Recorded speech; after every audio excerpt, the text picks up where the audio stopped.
There was no refuting it. There was two people that told me, hand on heart, they had goals. It's a difficult thing to do, approaching people in official positions to say something that they could be ridiculed for. And all of a sudden, like, I think I said something to annoy it.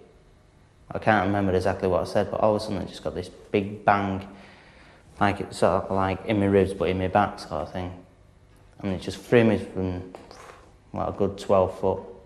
I actually saw Tony being lifted up from the landing, actually land into the baby's bedroom, flat on his face, and I was just screaming. The house takes on an all new meaning at night time. In the daytime, it's like a different house at night time. Once it starts to go dark, the atmosphere seems to change altogether. We were sat in the living room one night and we heard a muffled scream, or more like a cry. When Mandy and myself had gone upstairs, we found Chloe, the young baby. She was in the cot with a blanket tied around her head. Baby was actually waking up at 11:30 every night, crying out, "Baba, Baba." So she was only just starting to talk then. So I thought, I've had enough of this. So I moved her actually in the bedroom with me. And certain times in the night, she'd actually wake up, hold her arms out, nothing there, say, "Oh, Baba," as if something was there. And then at 1 minute, I woke up one night and she'd actually been put behind the headboard. Not far from the centre of Manchester, in the northwest of England, there is a typical 70s housing development. Several hundred houses lying very close together, front doors facing one another across narrow streets. People live in each other's pockets on estates like this, inevitably sharing the details of one another's lives. It is a most unlikely setting for the paranormal. And yet, several people here are deeply frightened, not as you might expect, because of hooliganism or vandalism. That is not the problem. The fear is of the unexplained and the unpredictable. The paranormal activity that has broken through the everyday pattern of their lives to make them fearful of things outside their normal experience. Chloe's very frightened. She's a different child altogether. Since all this has been going on, she more or less refuses to go upstairs, especially of a night time. In the daytime she's not too bad, but of a night time she will not go upstairs. She'll just stand at the bottom of the stairs screaming. It's not really helping me, and with being pregnant again, the stress of it's getting too much now. I mean, I've nearly lost this baby with this because of everything that's been going on.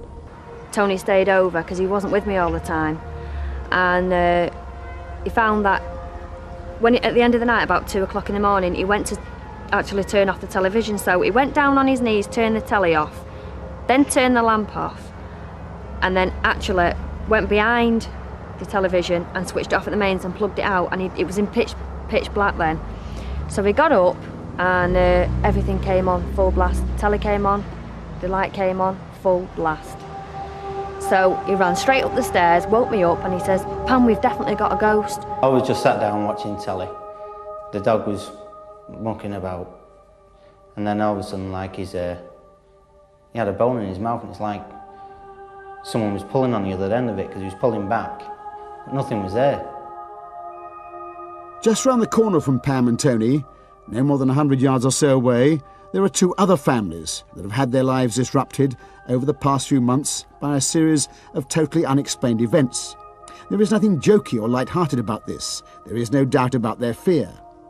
When they're asked to characterise it, they talk of a sense of deep foreboding, perhaps associated with the sighting is claimed to be of an older man and several young children apparently seeking help.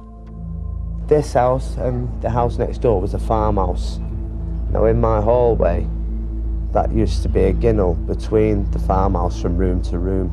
Apparently a man lived there, and he had so many children captive there many years ago, and he was a nasty man. He'd done dirty deeds with these children. I saw something out the corner of my eye when I looked down the hallway. There was just a young girl stood there. She was about 7 or 8. And she was there for a matter of minutes and just disappeared as quickly as she appeared. I've seen a man run through the house. That was not so long ago, and it's a bit scary. I was watching the telly, and Sandra went to bed, and I was asleep on the couch downstairs.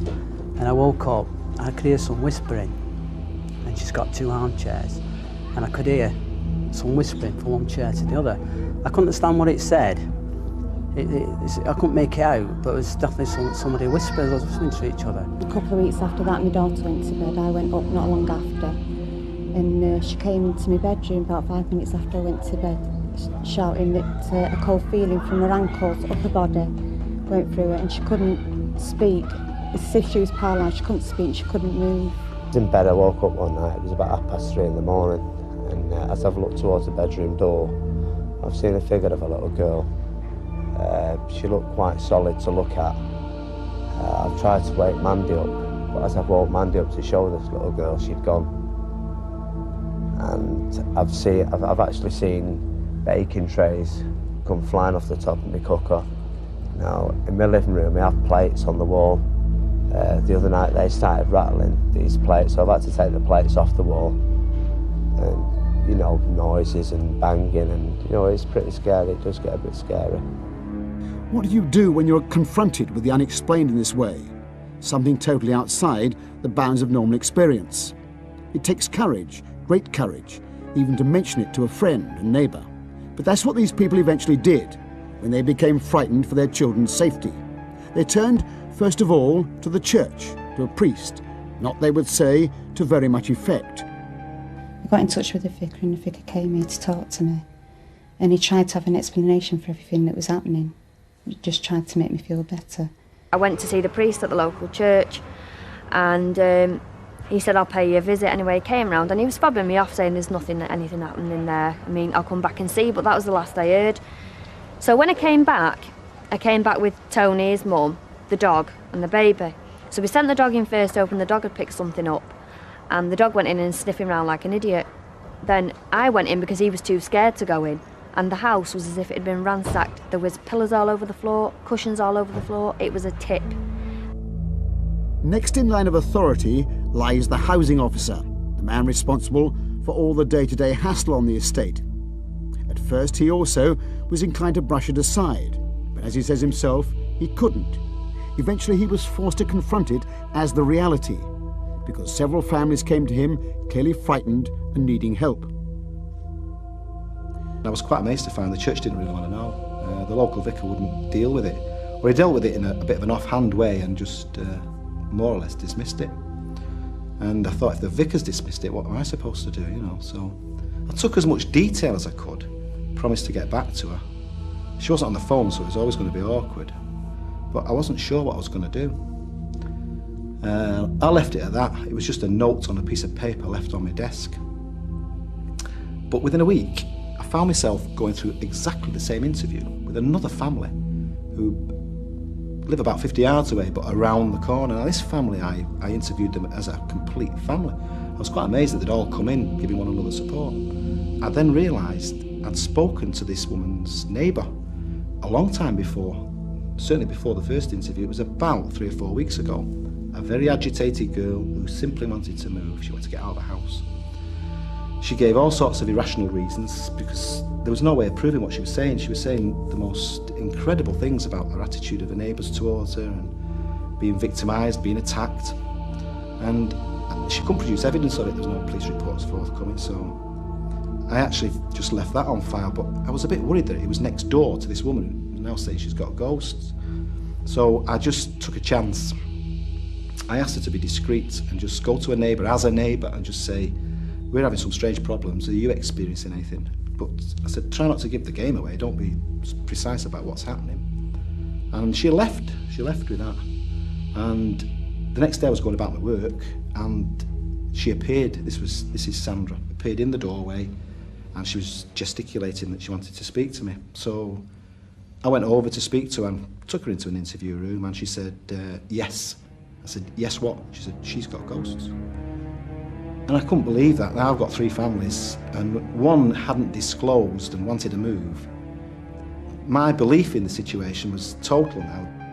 So what can possibly be happening here, and how unusual is it on a modern housing estate? When we began to research these questions, we found to our surprise that events like it seem to occur right across the country. Alan's counterpart, for example, as housing officer in Brixton in South London, was Harry Cleverly.